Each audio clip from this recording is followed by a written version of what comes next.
1975 June മാസം 12-ാം തീയതി അലഹബാദ് ഹൈക്കോടതിയിലെ ജസ്റ്റിസ് ജഗ്മോഹൻ ലാൽ സിൻഹ എന്ന് പറയുന്ന ന്യായാധിപൻ ഇന്ദിരാഗാന്ധിയുടെ തെരഞ്ഞെടുപ്പ് അസാധുവായിട്ട് പ്രഖ്യാപിക്കുകയാണ്. ലോക്സഭയിലേക്ക് ഇന്ദിരാഗാന്ധി നടത്തിയ തെരഞ്ഞെടുപ്പിൽ ഔദ്യോഗിക ഭരണ സംവിധാനങ്ങൾ ദുരുപയോഗം ചെയ്തുകൊണ്ടാണ് പ്രചരണം നടത്തിയത്, പ്രവർത്തനം നടത്തിയത്, വിജയം വെട്ടിപ്പിടിച്ചത് എന്ന് തെളിവുകളുടെ അടിസ്ഥാനത്തിൽ കൃത്യമായി കണ്ടെത്തിക്കൊണ്ട് തെരഞ്ഞെടുപ്പ് അസാധുവായിട്ട് പ്രഖ്യാപിച്ചു. ഇത് അസാധാരണമായിട്ടുള്ള ഒരു സംഭവമായിരുന്നു. കാരണം അന്ന് ഇന്ദിര എന്നാൽ ഇന്ത്യയാണ്, ഇന്ത്യ എന്നാൽ ഇന്ദിരയാണ് എന്നൊക്കെ പറയുന്ന കാലഘട്ടം, ബംഗ്ലാദേശൊക്കെ വെട്ടിമുറിച്ച് ഉണ്ടാക്കി ദുർഗയായിട്ട് നിൽക്കുന്ന കാലഘട്ടം, തിരുവായി എതിർവായി ഇല്ലാത്ത ഒരു അംഗീകാരമുള്ള ഒരു കാലഘട്ടം. ആ കാലഘട്ടത്തിലാണ് ഈ ജസ്റ്റിസ് ഇങ്ങനെ ഒരു വിധി പ്രഖ്യാപിക്കുന്നത്. അപ്പോ ജസ്റ്റിസ് ജഗ്മോഹൻലാൽ സിൻഹയുടെ ഈ തെരഞ്ഞെടുപ്പ് വിധിക്കെതിരെ അവർ വെറുതെ ഇരുന്നില്ല, അവർ നേരെ സുപ്രീം കോടതിയിൽ പോയി. പക്ഷേ സുപ്രീം കോടതി ഈ ഹൈക്കോടതി വിധി ശരിവെക്കുകയാണ് ഉണ്ടായത്. ആ ശരിവെച്ച സുപ്രീം കോടതി ജഡ്ജി മലയാളിയായിട്ടുള്ള ജസ്റ്റിസ് BR കൃഷ്ണയ്യർ ആയിരുന്നു. പക്ഷെ BR കൃഷ്ണയ്യരുടെ ഒരു ദൗർബല്യം കൊണ്ടോ അല്ലെങ്കിൽ സൗമനസ്യം കൊണ്ടോ അദ്ദേഹം ഒരു കാര്യം ചെയ്തു: തെരഞ്ഞെടുപ്പ് അസാധുവാണ്, ഇന്ദിരാഗാന്ധി തെരഞ്ഞെടുക്കപ്പെട്ടിട്ടില്ല, അതുകൊണ്ട് അസാധുവാണ് എന്ന് ഹൈക്കോടതി പ്രഖ്യാപിച്ചതിനെ തിരുത്താൻ സുപ്രീം കോടതി തയ്യാറല്ല, തെരഞ്ഞെടുക്കപ്പെട്ടിട്ടില്ല, തെരഞ്ഞെടുപ്പ് അസാധുവാണ്. പക്ഷേ ഒരു ഭരണക്രമം അട്ടിമറിക്കണ്ടല്ലോ എന്ന് കരുതി പ്രധാനമന്ത്രി സ്ഥാനത്ത് തുടരാം. അതായത് ഈ കേസിന്റെ വാദം പൂർത്തിയായി വിധി വരുന്നത് വരെ ഉള്ള സമയത്ത് പ്രധാനമന്ത്രി സ്ഥാനത്ത് തുടരാനുള്ള ഒരു അനുവാദം കൊടുത്തു. അതിന്റെ ആവശ്യമൊന്നും ഉണ്ടായിട്ടല്ല, പക്ഷെ അങ്ങനെ ഒരു അനുവാദം കൊടുത്തു. അത് ഏതായാലും ഇത് വളരെ വലിയ തിരിച്ചടിയായി ഇന്ദിരാഗാന്ധിക്ക് മനസ്സിലായി. കാരണം സുപ്രീം കോടതിയും ഹൈക്കോടതിയും ഒരേപോലെ ഇക്കാര്യത്തിൽ തീരുമാനമെടുത്തോടുകൂടി ഇനി പിടിച്ചു നിൽക്കാൻ കഴിയില്ല എന്ന് ബോധ്യമായി. അപ്പോഴാണ് അടിയന്തരാവസ്ഥ പ്രഖ്യാപിച്ചുകൊണ്ട് കോടതിയെ എടുത്തു കളഞ്ഞു, ഭരണഘടന എടുത്തു കളഞ്ഞു, എല്ലാ സംവിധാനങ്ങളും ഒരു വ്യക്തിയിലേക്ക് കേന്ദ്രീകരിക്കപ്പെട്ടു, ഇന്ദിരാഗാന്ധിയിലേക്ക്. ഇതിന് ഒരു പശ്ചാത്തലമുണ്ട്. 1915 ബ്രിട്ടീഷുകാർ ഇന്ത്യയിൽ ഒരു കരിനിയമം അടിച്ചേൽപ്പിച്ചിരുന്നു സ്വാതന്ത്ര്യത്തിന് മുമ്പ്. അതിന്റെ പേര് ഡിഫൻസ് ഓഫ് ഇന്ത്യ ആക്ട് എന്നാണ്. ഈ ഡിഫൻസ് ഓഫ് ഇന്ത്യ ആക്ട് പിന്നീട് 1962 നെഹ്റു പൊടി തട്ടിയെടുത്ത് അതിനെ ഡിഫൻസ് ഓഫ് ഇന്ത്യ റൂൾസ് എന്ന് പേര് മാറ്റി, ആക്ട് എന്നുള്ളത് റൂൾസ് എന്നാക്കി മാറ്റി, അത് വീണ്ടും നടപ്പിൽ വരുത്തി. എന്ന് പറഞ്ഞാൽ ഭരണകൂടത്തിനെതിരെ ആരും എതിർക്കാൻ പാടില്ല, ശബ്ദിക്കാൻ പാടില്ല എന്നുള്ളതാണ്. എന്നാൽ ആ നിയമത്തെ, അതായത് ബ്രിട്ടീഷുകാർ 1915 കൊണ്ടുവരികയും 1962 സ്വാതന്ത്ര്യത്തിന് ശേഷം നെഹ്റു ഒരിക്കൽ കൂടി പരിഷ്കരിക്കുകയും ചെയ്തതിനെ ഇന്ദിരാഗാന്ധി 1971 വീണ്ടും മൂർച്ച കൂട്ടി അതികഠിനമായ ഒരു നിയമമാക്കി മാറ്റി. അതിന്റെ പേര് കൊടുത്തത് defence and internal security of India rules എന്ന് പേര് കൊടുത്തുകൊണ്ട് രാഷ്ട്രീയ പ്രതിയോഗികളെ ഏത് രീതിയിലും നിശബ്ദരാക്കാനും അറസ്റ്റ് ചെയ്ത് ജയിലിലാക്കാനുമുള്ള അതീവ കഠിനമായ നിയമങ്ങൾ. ഇതിന്റെ കീഴിൽ മിസ എന്നും കോഫെ പോസ എന്നും പറയുന്ന രണ്ട് കരി നിയമങ്ങൾ കൂടി ഉണ്ടാക്കി. ഇതെല്ലാം ഒളുക്കി വെച്ചതിന് ശേഷമാണ് അടിയന്തരാവസ്ഥ പ്രഖ്യാപിക്കുന്നത്. അപ്പോൾ അടിയന്തരാവസ്ഥ എന്ന് പറഞ്ഞാൽ എന്താണ് എന്ന് ഇപ്പോഴത്തെ ആൾക്കാർക്ക് അറിയില്ല. അതുകൊണ്ട് ഞാൻ അതിനെക്കുറിച്ച് വളരെ ചുരുക്കി ഒന്ന് സൂചിപ്പിക്കാം. അതായത് ഭരണഘടനയുടെ എല്ലാ വകുപ്പുകളും മരവിപ്പിച്ചു എന്ന് പറഞ്ഞാൽ ഭരണഘടന മരവിപ്പിച്ചു. പരിശോധനയില്ലാതെ, അന്വേഷണമില്ലാതെ, ജുഡീഷ്യൽ അന്വേഷണമില്ലാതെ ഏതൊരു വ്യക്തിയെയും ജയിലിൽ അടയ്ക്കാം. അതാണ് പ്രധാനമന്ത്രിയിലേക്ക് കൊണ്ടുവന്ന രണ്ടാമത്തെ അധികാരം. അതുപോലെ മാധ്യമ സ്വാതന്ത്ര്യം നിരോധിച്ചു, അഭിപ്രായ സ്വാതന്ത്ര്യം നിരോധിച്ചു, മൗലിക അവകാശങ്ങൾ നിരോധിച്ചു, കോടതിയിൽ പോകാനുള്ള അവകാശം നിരോധിച്ചു. എന്തെങ്കിലും ഒരു വിഷയം ഉണ്ടായാൽ കോടതിയിൽ പോയി കേസ് കൊടുക്കാം. ഇവിടെ അതും നിരോധിച്ചു, കോടതിയിൽ പോകാൻ പാടില്ല, അതും നിരോധിച്ചു. പിന്നെ മാധ്യമങ്ങളുടെ മേൽ കർശനമായ സെൻസർഷിപ്പ് നടപ്പാക്കി. അതായത് ഓരോ പത്രവും മാസികയും വാരികയും ലഘുലേഖയും അച്ചടിക്കുന്നതിന് മുൻപ് ജില്ലാ കളക്ടറെ കൊണ്ടുപോയി കാണിക്കണം. അതിനകത്ത് എഴുതിയിരിക്കുന്നത് ജില്ലാ കളക്ടർക്ക് വായിക്കാൻ നേരെ ഇല്ലാത്തതുകൊണ്ട് വായിക്കാൻ ഒരാളെ ജില്ലാ കളക്ടർ വെച്ചിട്ടുണ്ട്. ആ ജില്ലാ കളക്ടർ വായിച്ച് എഡിറ്റ് ചെയ്ത് ഓക്കെ പറയുന്നത് മാത്രമേ പത്രങ്ങളിൽ അച്ചടിക്കാൻ പാടുള്ളൂ. എന്ന നിയമം കൊണ്ടുവന്നു. അതുകൂടാതെ ഇതിനെ എതിർത്ത എല്ലാ നേതാക്കന്മാരെയും അറസ്റ്റ് ചെയ്ത് അകത്തിട്ടു. അന്ന് പ്രതിപക്ഷം ഭരിക്കുന്ന 2 സംസ്ഥാനങ്ങൾ ഉണ്ടായിരുന്നു, തമിഴ്നാട്, ഗുജറാത്ത്.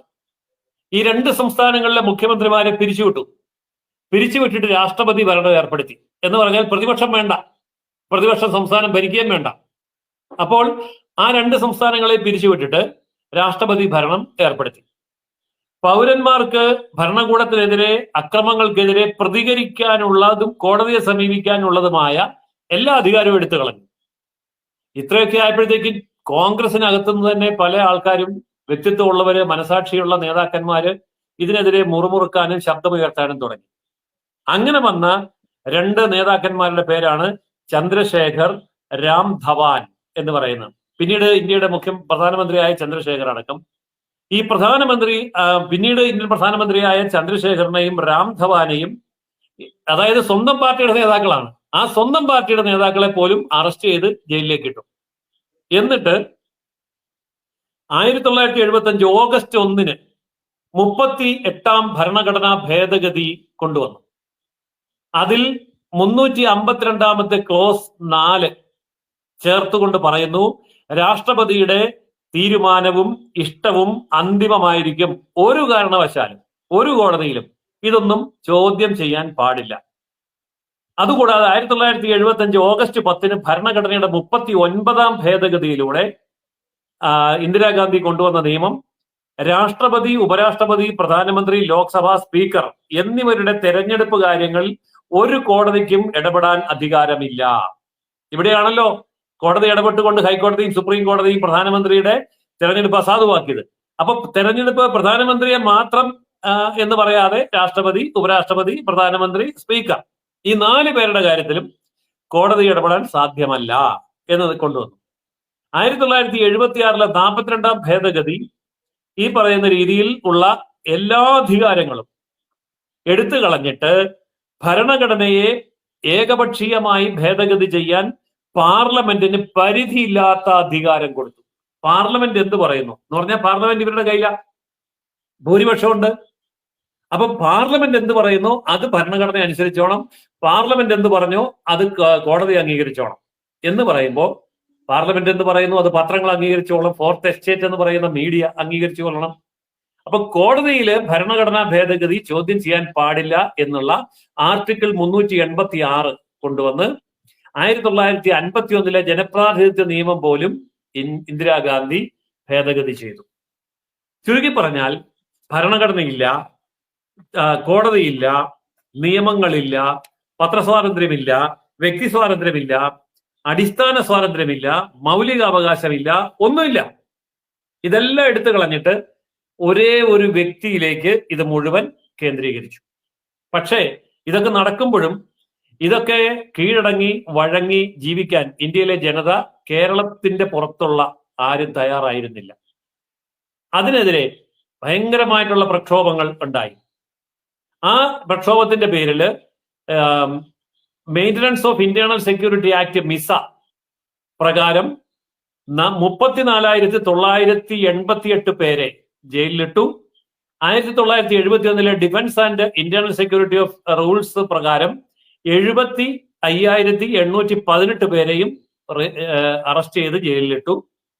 ഇതിൽ 77 പേര് സ്ത്രീകളായിരുന്നു. കേരളത്തിൽ നിന്നുള്ള സ്ത്രീകളുണ്ട്, അക്കാലത്തെ ജനസംഘ RSS നേതാക്കളായിട്ടുള്ള സ്ത്രീകളുണ്ട്. അവരടക്കം 77 പേര് സ്ത്രീകളായിരുന്നു. ഇതിനെ തുടർന്ന് ഇന്ത്യയിലെമ്പാടും സത്യാഗ്രഹങ്ങൾ പൊട്ടിപ്പുറപ്പെട്ടു. സത്യാഗ്രഹ സമര പരിപാടികൾ തികച്ചും ഗാന്ധിയൻ രീതിയിൽ, മര്യാദ രീതിയിലാണ് ചെയ്തത്. അതിൽ അറസ്റ്റ് ചെയ്യപ്പെട്ടത് 44,965 പേരാണ്. ഈ 44,965 പേരെ അറസ്റ്റ് ചെയ്യപ്പെട്ടപ്പോൾ അതിൽ RSSകാരല്ലാത്തവർ 9,655 പേര് മാത്രമായിരുന്നു. എന്ന് പറഞ്ഞാൽ അടിയന്തരാവസ്ഥയ്ക്ക് വിരുദ്ധമായി സമരം ചെയ്ത് ജയിലിൽ പോയ 80% പേരും RSSകാർ മാത്രമായിരുന്നു. ഇതെല്ലാം ചരിത്ര രേഖകളുടെ അടിസ്ഥാനത്തിലാണ് ഞാൻ പറയുന്നത്. സർക്കാരിന്റെ രേഖകളിൽ തന്നെ പറഞ്ഞിരിക്കുന്ന കാര്യങ്ങളാണ്. അങ്ങനെ പോയവരിൽ 87 RSS പ്രവർത്തകർ അടിയന്തരാവസ്ഥയ്ക്കെതിരെയുള്ള പോരാട്ടത്തിൽ ജീവൻ നഷ്ടപ്പെട്ടവരാണ്, ബലിദാനികളാണ്. അപ്പോ അവരെ ഭരണകൂടം കൊലപ്പെടുത്തിയതാണ്. അതിൽ RSSന്റെ സാധാരണ സ്വയംസേവകർ മാത്രമല്ല, RSSന്റെ അഖിലേന്ത്യാ വ്യവസ്ഥാ പ്രമുഖ് പാണ്ഡുരംഗ ക്ഷീരസാഗറും ആ കൂട്ടത്തിൽ കൊല ചെയ്യപ്പെട്ടു.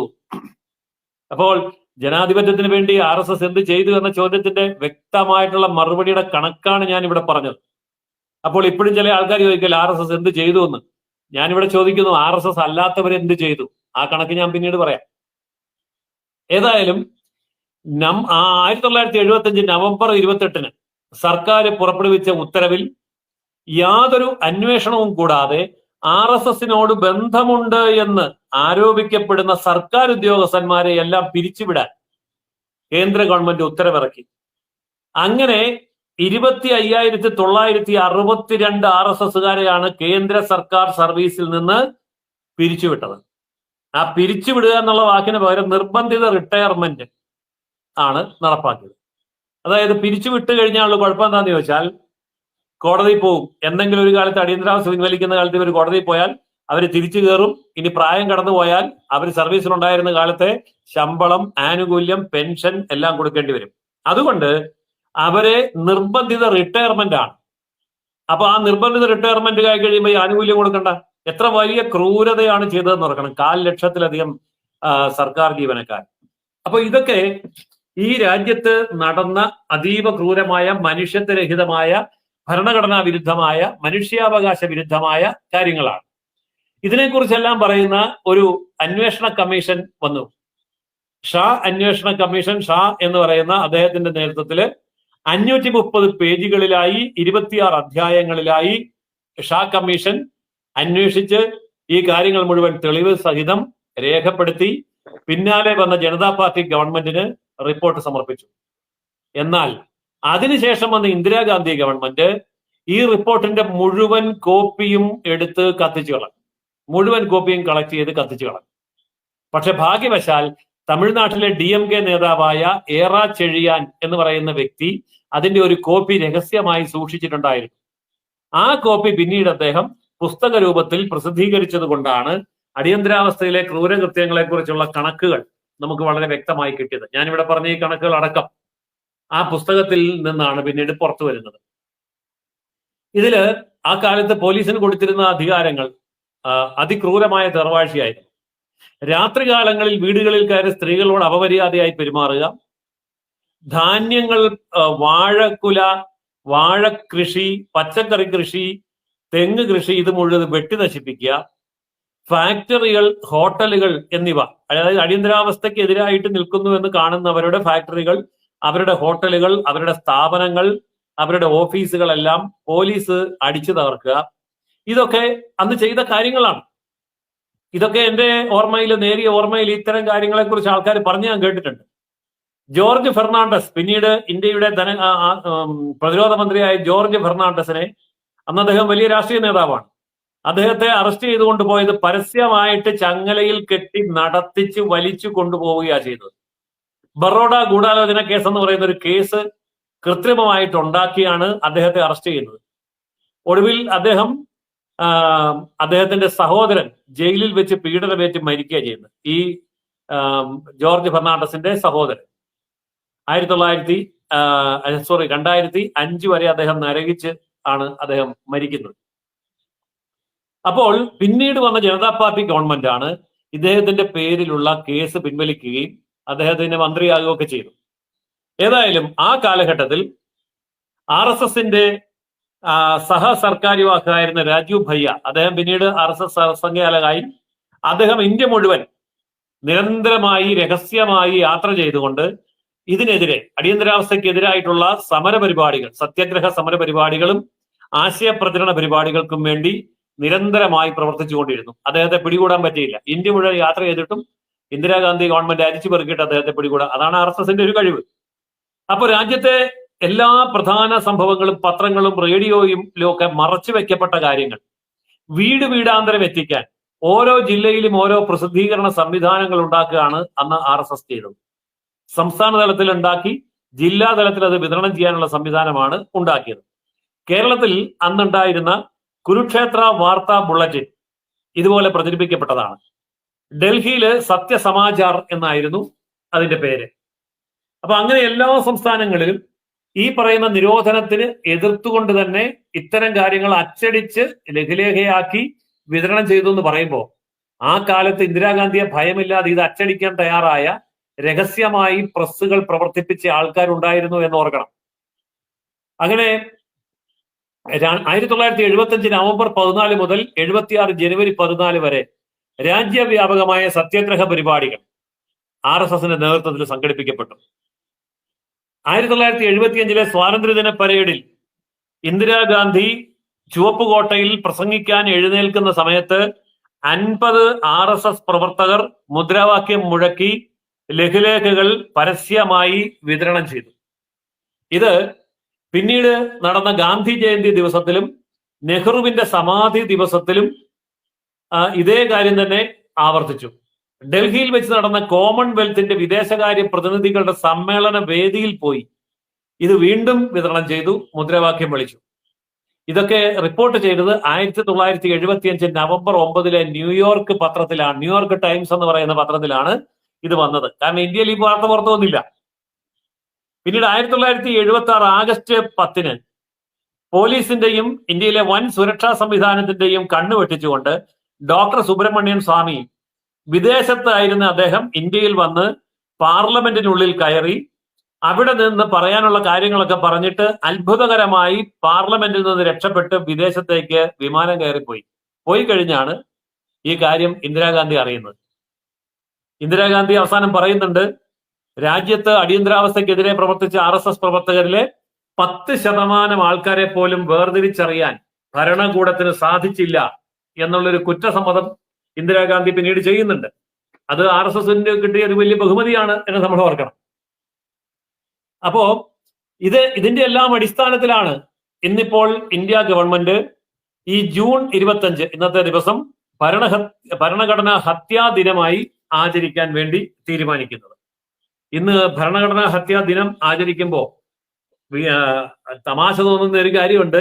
ഇതൊക്കെ ചെയ്ത ഇന്ദിരാഗാന്ധിയുടെ മകന്റെ മകനാണ് വായിച്ചു നോക്കാത്ത ഭരണഘടനയും പോക്കറ്റിലിട്ട് ഭരണഘടന എന്ന് പറഞ്ഞുകൊണ്ടിരിക്കുന്നത്. അപ്പൊ ഈ ഭരണഘടനയെ ഇല്ലായ്മ ചെയ്ത കോൺഗ്രസിന്റെ പാരമ്പര്യത്തിൽ നിന്നാണ് ഇത് വന്നത് എന്ന് നമ്മൾ മനസ്സിലാക്കണം. ഇനി എന്തുകൊണ്ടാണ് ഇങ്ങനെയൊക്കെ ഒരു പ്രക്ഷോഭം വേണ്ടി വന്നത് എന്നുള്ളതിന്റെ യാഥാർത്ഥ്യത്തിലേക്ക് ഞാനൊന്ന് പറയാം. അന്ന് കൊടിയ പട്ടിണിയായിരുന്നു ഇന്ത്യയിൽ. ആ പട്ടിണിയുടെ കാര്യം, ഇന്ത്യയിൽ പട്ടിണി ഉണ്ടാവേണ്ട ഒരു കാര്യവും ഇല്ല. കാരണം എന്താന്ന് വെച്ചാൽ അഴിമതിയായിരുന്നു. വൻപിച്ച അഴിമതിയിലൂടെ കോൺഗ്രസ് നേതാക്കന്മാര് ഇന്ത്യയുടെ ഖജനാവിനെ കുത്തിവാരി കവർന്ന് കൊള്ളയടിച്ച് വിദേശ രാജ്യത്തെ ബാങ്കുകളിൽ കൊണ്ടുപോയി നിക്ഷേപിക്കാൻ തുടങ്ങി. ഇന്ദിരാഗാന്ധി ഇതിനെല്ലാം അനുവാദം കൊടുത്തുകൊണ്ട് മുകളിലുണ്ടായിരുന്നു. അപ്പോൾ നടന്ന സംഭവം എന്താണ്? രാജസ്ഥാനിൽ ഒരു റേഷൻ കടയില് ഒരാൾക്ക് ഒരു മാസത്തേക്ക് വിതരണം ചെയ്യുന്നത് ഒരു കുടുംബത്തിലേക്ക് 1 കിലോ അരിയാണ്. 1 കിലോ അരിയല്ല, ഗോതമ്പ്. രാജസ്ഥാനിൽ ഗോതമ്പ, നമ്മുടെ ഇവിടെ അരി പോലെ അവിടെ ഗോതമ്പ. അപ്പോൾ ടൈംസ് ഓഫ് ഇന്ത്യ 1974 ജൂലൈ 17 ചെയ്ത വാർത്തയാണ് ഞാൻ ഇപ്പോ വായിച്ചത്. അതുപോലെ തന്നെ കേരളത്തിലെ മലയാള മനോരമ പത്രം 25 അതായത് ജൂൺ 25 1973 ഇതുപോലെയുള്ള വാർത്ത റിപ്പോർട്ട് ചെയ്തിട്ടുണ്ട്. കേരളത്തിൽ അന്ന് വിതരണം ചെയ്തത് ഒരു കുടുംബത്തിന് ഒരു മാസത്തേക്ക് 4 ഔൺസ് അരി മാത്രമായിരുന്നു. 4 ഔൺസ് എന്ന് പറയുമ്പോൾ ഇന്നത്തെ കണക്കിന് പറഞ്ഞാൽ ഏതാണ്ട് ഒരു 2 കിലോ. അത്രയും കൊടിയ പട്ടിണിയാണ് നമ്മൾ നേരിടേണ്ടി വന്നത്. ഈ കാലം ഞാൻ ഓർക്കുന്നുണ്ട്. കാരണം റേഷൻ കടയിൽ അന്ന് റേഷൻ മേടിക്കാൻ പോകുന്നത് ഞാനാണ്. എന്റെ വീട്ടിൽ നിന്ന് ഞാൻ കാരണം റേഷൻ അല്ലാതെ ഒരു സാധനമില്ല. അത്രയും കൊടിയ ദാരിദ്ര്യമാണ്. അപ്പൊ റേഷൻ കടയിൽ ചെല്ലുമ്പം അന്ന് കുട്ടിയായിരുന്ന ഞാന് റേഷൻ കടയിൽ ഒരു വലിയ പോസ്റ്റർ ഒട്ടിച്ചിട്ടുണ്ട്. അതായത് നമ്മൾ ഈ സാധനമൊക്കെ മേടിക്കാൻ വേണ്ടി ക്യൂ നിൽക്കുന്ന സ്ഥലത്ത് എല്ലാവർക്കും കാണാവുന്ന പോലെ ഇന്ദിരാഗാന്ധിയുടെ പടം, ഇന്ദിരാഗാന്ധി മൈക്കിൽ കൂടെ പ്രസംഗിക്കുന്ന പോലെ ഒരു പടം വെച്ചിട്ടുണ്ട്. ഞാൻ ഇപ്പോഴും ഓർക്കുന്നു, ആ പടം എന്റെ മനസ്സിലുണ്ട്. അതില് മലയാളത്തിൽ വലിയ അക്ഷരത്തിൽ അച്ചടിച്ചിരിക്കുന്നതാണ്, സോഷ്യലിസത്തിൻ പാതയിലൂടെ തേരുതെളിക്കും നേതാവേ, അധികാരത്തിൽ തുടരുക അവശജനങ്ങളെ രക്ഷിക്കാൻ. അപ്പോൾ ഇത് വായിച്ചുകൊണ്ട് നിന്ന് ഏതാണ്ട് 1-2 മണിക്കൂർ ക്യൂ നിൽക്കുമ്പോഴാണ് നമ്മുടെ വീട്ടിലേക്ക് ഒരു മാസത്തേക്കുള്ള 2 കിലോ അരി കിട്ടുന്നത്. ആ 2 കിലോ അരി മേടിക്കാൻ ഞാൻ ക്യൂ നിന്ന ആളാ. അതുകൊണ്ടാണ് ഞാൻ ഈ മുദ്രാവാക്യം ഇന്ന് കാണാതെ പറയുന്നത്. നൂറ്റാണ്ട് മുമ്പ് എന്റെ മനസ്സിൽ പതിഞ്ഞ മുദ്രാവാക്യം ഇപ്പോഴും ഞാൻ മറക്കാതെ സൂക്ഷിക്കുന്നുവെങ്കിൽ അന്ന് കുട്ടിയായിരുന്ന എന്റെ മനസ്സിൽ പോലും അടിയന്തരാവസ്ഥ എത്ര ഭീകരമായിട്ട് മുദ്ര ചെയ്യപ്പെട്ടു എന്നുള്ളതിന്റെ തെളിവാണ്. അപ്പോൾ ഈ തരത്തിലുള്ള അതിഭീകരമായിട്ടുള്ള നീക്കമാണ് അന്ന് നടന്നത്. അപ്പോൾ യഥാർത്ഥത്തിൽ ഈ ഭരണഘടനയെയും എല്ലാത്തിനെയും ചവിട്ടി മെതിച്ചുകൊണ്ട് ഇതിനെ ഒന്നിനെയും അനുവദിക്കാതെ ഏകചക്രാധിപത്യം, ഒരൊറ്റ വ്യക്തി. അപ്പോൾ അന്ന് AICCയുടെ കോൺഗ്രസിന്റെ അഖിലേന്ത്യാ പ്രസിഡന്റ് ആയിരുന്ന DK ബറുവ എന്ന് പറയുന്ന വ്യക്തിയുണ്ട്. അദ്ദേഹം ഒരു മുദ്രാവാക്യം കൊണ്ടുവന്നു. ആ മുദ്രാവാക്യം ഇന്ത്യയാണ് ഇന്ദിര, ഇന്ദിരയാണ് ഇന്ത്യ. ആ മുദ്രാവാക്യം ഇന്ത്യ മുഴുവൻ അലയടിച്ചു. ഈ സമയത്ത് നമ്മൾ മറക്കരുതാത്ത മറ്റൊരു കാര്യമുണ്ട്. ഇപ്പൊ നമ്മുടെ ഇവിടെ മനുഷ്യാവകാശ പ്രവർത്തകരെന്നും കവികളെന്നും ബുദ്ധിജീവികളെന്നും ചിന്തകന്മാരെന്നും സാഹിത്യ സാംസ്കാരിക നായകന്മാരെന്നൊക്കെ പറയുന്നവര് അന്നും ജീവിച്ചിരിപ്പുണ്ടായിരുന്നു. അതില് അടിയന്തരാവസ്ഥയ്ക്ക് അനുകൂലമായിട്ട് ഇന്ദിരാഗാന്ധിക്ക് വേണ്ടി കവിത എഴുതിയ, ഇന്ദിരാഗാന്ധിക്ക് വേണ്ടി കഥ എഴുതിയ, ഇന്ദിരാഗാന്ധിക്ക് വേണ്ടി തൂലിക ചലിപ്പിച്ച ചിലരുടെ പേര് ഞാൻ പറയാം. കാരണം എന്റെ വ്യക്തമായ തെളിവുള്ള കാര്യങ്ങൾ മാത്രം ഞാൻ പറയാം. ONV Kurup, B Bhaskaran, NV കൃഷ്ണവാര്യര്, T Padmanabhan, ഇവരൊക്കെ അന്ന് ഈ അടിയന്തരാവസ്ഥയ്ക്ക് അനുകൂലമായിട്ടാണ് എഴുതിയത്. അപ്പൊ അടിയന്തരാവസ്ഥയ്ക്ക് അനുകൂലമായിട്ട് കവിത എഴുതിയ P ഭാസ്കരന്റെ ഒരു കവിത 20 തിരിയിട്ട നിലവിളക്കേ 5 തിരിയിട്ട ചെറുവിളക്കേ എന്നാണ് തുടങ്ങുന്നത്. ഈ സാധനം എന്താണെന്നറിയാമോ? ഇന്ദിരാഗാന്ധിയുടെ 20 ഇന പരിപാടി എന്ന് പറയാം. അതിനാണ് 20 തിരിയിട്ട നിലവിളക്ക്. 5 തിരിയിട്ട ചെറുവിളക്ക് അന്ന് ഈ രാജീവ് ഗാന്ധിയുടെ അനിയൻ സഞ്ജയ് ഗാന്ധി സജീവമായിട്ട് രംഗത്തുണ്ട്. ഈ സഞ്ജയ് ഗാന്ധി 5 പരിപാടി അഡീഷണൽ ആയിട്ട് പ്രഖ്യാപിച്ചു. അമ്മയുടെ 20ഉം മകന്റെ 5ഉം 25 പരിപാടി. അതിനെ ഇവിടുത്തെ കവികൾ വാടിപ്പോഴ്ത്തുകയാണ്. ഇതൊക്കെയാണ് അന്ന് ചെയ്തത്. എന്നിട്ട് അടിയന്തരാവസ്ഥ പിൻവലിച്ചു കഴിഞ്ഞ് ഇതിന്റെ സ്വാതന്ത്ര്യം ആഘോഷിക്കാൻ വേണ്ടി സെമിനാർ വെച്ചപ്പം ഈ നാണം കെട്ട ചെറ്റകളെല്ലാം അവിടെ പോയി പ്രസംഗിച്ചു. അങ്ങനെ പ്രസംഗിച്ചപ്പം എറണാകുളം മഹാരാജാസ് കോളേജിൽ നടക്കുന്ന പ്രസംഗവേദിയില് പിന്നീട് വൈസ് ചാൻസലറായ, ഇപ്പോൾ BJPയുടെ സംസ്ഥാന ഉപാധ്യക്ഷനായിട്ടുള്ള ഡോക്ടർ KS രാധാകൃഷ്ണൻ ഈ T പത്മനാഭനോട് എഴുന്നേറ്റ് നിന്ന് ചോദിച്ചു. അന്ന് അദ്ദേഹം 50 കൊല്ലം മുമ്പ് എഴുന്നേറ്റ് നിന്ന് ചോദിച്ചു, താങ്കളല്ലേ അടിയന്തരാവസ്ഥയ്ക്ക് അനുകൂലമായിട്ട് ലേഖനം എഴുതിയത്? എന്നിട്ട് അടിയന്തരാവസ്ഥ കഴിഞ്ഞപ്പോൾ അതിനെതിരെ പ്രസംഗിക്കാൻ വരുന്നത് തനിക്ക് നാണമില്ലേടോ എന്ന് ചോദിച്ചു. പിള്ളേരെല്ലാം കൂടെ കൂവി പത്മനാഭനെ ഇറക്കി വിട്ടു. അയാളാണ് T പത്മനാഭൻ. ഇങ്ങനെ ഓരോരുത്തരും ഉണ്ട്. അപ്പൊ ഇങ്ങനെയുള്ള നാണം കെട്ട എംബോക്കികളാണ് സാഹിത്യ സാംസ്കാരിക നായകന്മാരായിട്ട് വിലസുന്നത്. കേരളത്തിൽ മാത്രമുള്ള കണക്ക് ഞാൻ പറയാം. 7500-ൽ പരം RSS സ്വയംസേവകരാണ് കേരളത്തിൽ മാത്രം അറസ്റ്റ് ചെയ്യപ്പെട്ടത്. ഇവരുടെ മുഴുവൻ പേരും വിവരങ്ങളും റെക്കോർഡും കയ്യിലുണ്ട്. ഞാൻ വെറുതെ ചുമ്മാ 7500 വെറുതെ അങ്ങ് പറയുന്നതല്ല. ഈ 7500-ലധികം പേരുടെ കൃത്യമായിട്ടുള്ള പേര്, ജീവചരിത്രം, അവരനുഭവിച്ച യാതനകൾ എല്ലാം രേഖപ്പെടുത്തിയ പുസ്തകങ്ങൾ ഇവിടെ ഉണ്ട്.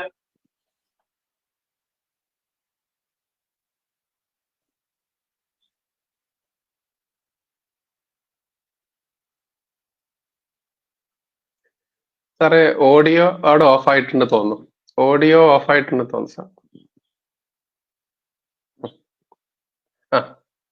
ഓക്കെ. അതായത് RSSൽ നിന്ന് മാത്രം അഖില ഭാരതീയ അടിസ്ഥാനത്തിൽ അറസ്റ്റ് ചെയ്യപ്പെട്ടത് 1,75,000 പേരാണ്. ഇവിടെ ഞാൻ ഒരു കാര്യം സൂചിപ്പിക്കാൻ ആഗ്രഹിക്കുന്നു. കമ്മ്യൂണിസ്റ്റ് പാർട്ടി വിപ്ലവങ്ങൾ നടത്തിയിട്ടുണ്ട്. പുന്നപ്ര, വയലാർ അടക്കമുള്ള സമരങ്ങളിൽ പ്രവർത്തകരെ വാരിക്കുന്തവുമായിട്ട് തോക്കിന്റെ മുൻപിലേക്ക് പറഞ്ഞു വിട്ട നേതാക്കന്മാരുണ്ടല്ലോ.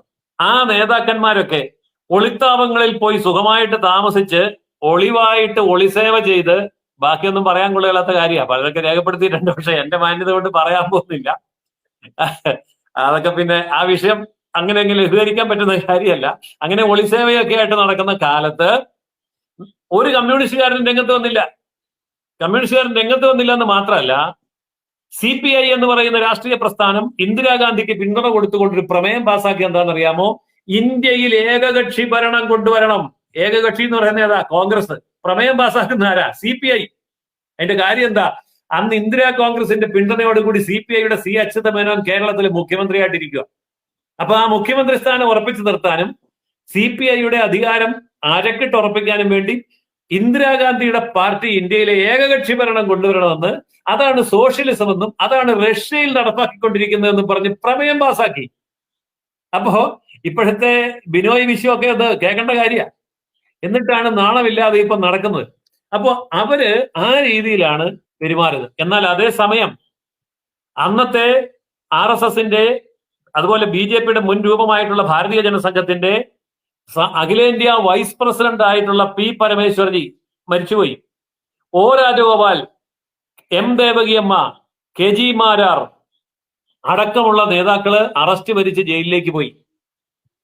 അതില് RSSന്റെ സംസ്ഥാന പ്രസിഡന്റ് എന്ന് പറയാവുന്ന കാര്യവാഹകരായിരുന്ന advocate TV Ananthan, PP Mukundan ഇവരൊക്കെ അടിയന്തരാവസ്ഥയ്ക്ക് ശേഷം പൊതുതെരഞ്ഞെടുപ്പ് കഴിഞ്ഞ് ഇന്ദിരാഗാന്ധി തോറ്റതിന് ശേഷമാണ് ജയിലിൽ നിന്ന് പുറത്തു വരാൻ പറ്റിയത്.